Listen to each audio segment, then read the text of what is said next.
саламатсыңар балдар, физика сабагын баштайбыз. Балдар, биз силер менен бүгүнкү сабакта көптөгөн жаңы нерселер менен таанышабыз. Андыктан ар бириңер дептер, калем, сап, китептерди ачып даярданабыз балдар.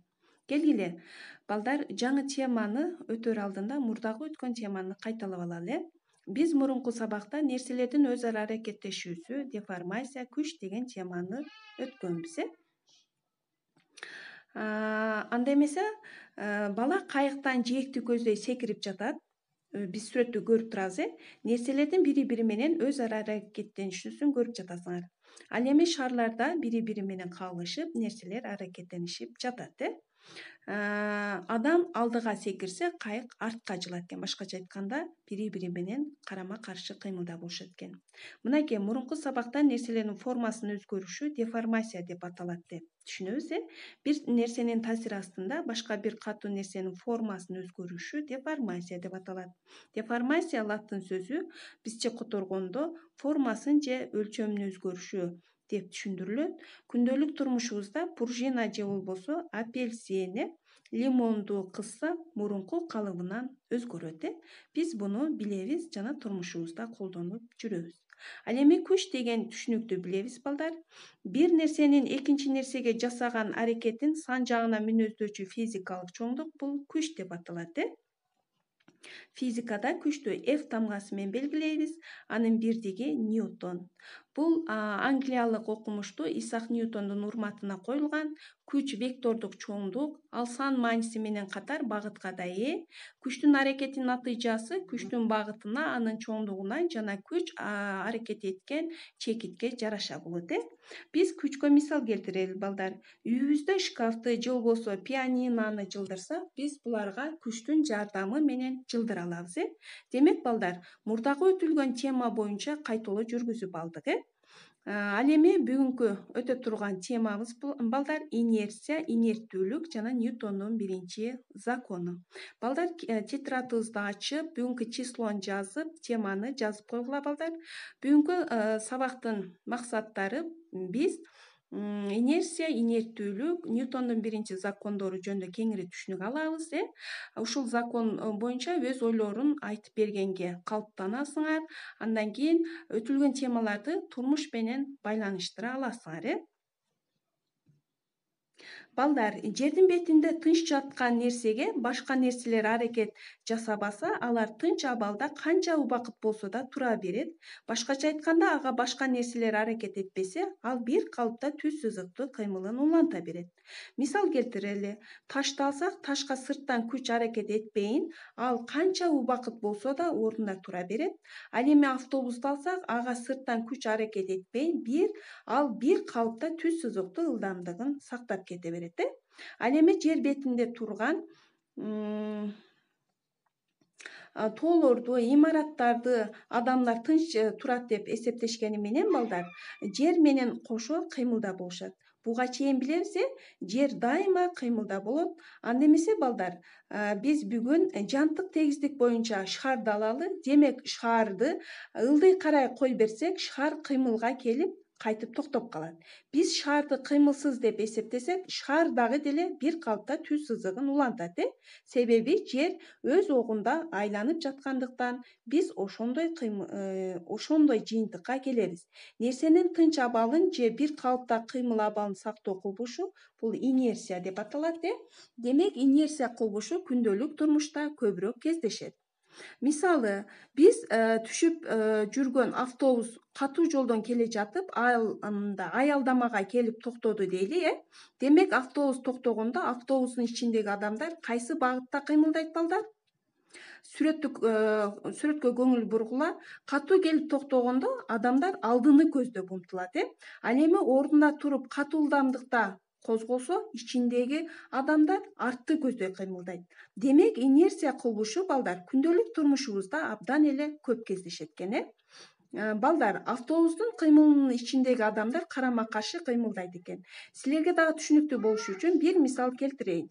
Маршруткада бара жаткан бала отургучту кармабастан телефонун ойноп баратат дейли. Маршрутка тормозун тээп токтосо, анда бала каякты көздөп кыймылдайт? алдыны көздөй кулайт. Ушул эле маршруткада бала атасы менен кетип баратат дейли.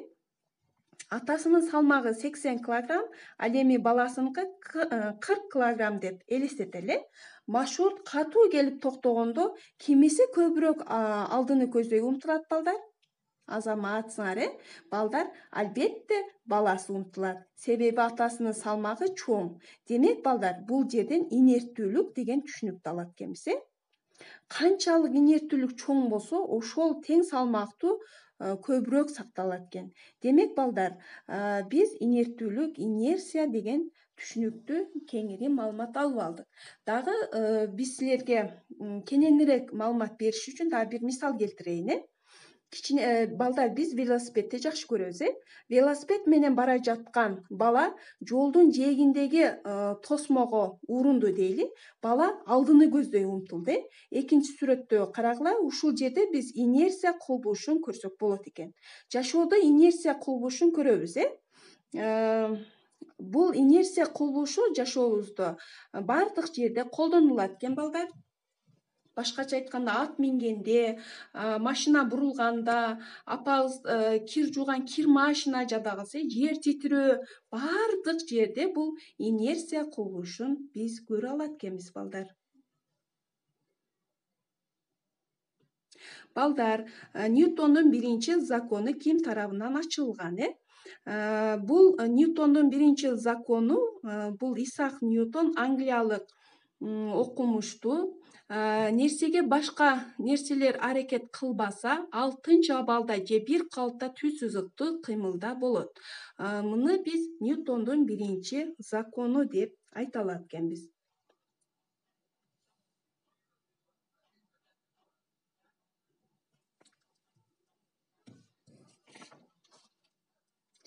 Мындай кылбуштарды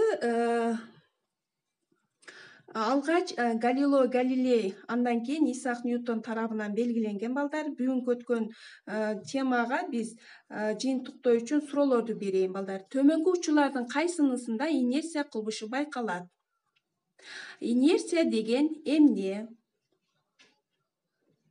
Бүгүн мен сабакты жыйынтыктоо үчүн 5 суроо берем балдар. Инерттүүлүк эмнеге көз каранды? Балдар, сабакка көңүл буруп атсак, суроолорду силер тез жоопторун жазгыла. Сабак бүткөндөн кийин мен силерден сурап алам. Ал эми 3-чү сурообуз: нерсенин тынч туруусу эмнеге көз каранды балдар?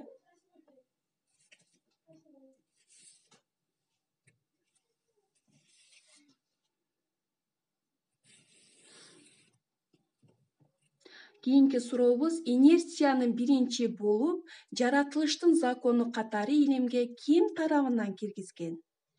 Биринчи болуп. Бул кайсыл окумуштуу балдар?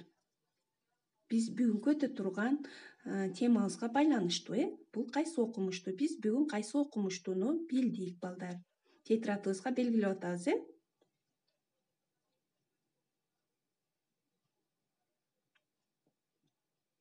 Балдар, анда эмесе мен силерге суроолорду бердим. Бүгүнкү сабакты жыйынтыктасак, бүгүн биз инерция, инерттүүлүк, Ньютондун биринчи закону деген түшүнүктөрдү кенен алып алдык. 3 түшүнүктү биз билдик балдар. Бүгүнкү сабагыбыз аяктап калды. Үйгө тапшырма берем. Бүгүн сабакка кимдер жакшы катышты, аларды баалаймын. Үйгө тапшырма балдар. Бүгүнкү өткөн теманы окуп келесиңер жана кыска конспектти жазасыңар. Андан кийин физикалык чоңдукту билдик. Күчтүн бирдиги эмне, ошону өзүбүзчө тетрадыбыз бар, ошолорго жазып алгыла балдар. Анда эмесе сабагыбыз аяктады. Саламатта калгыла.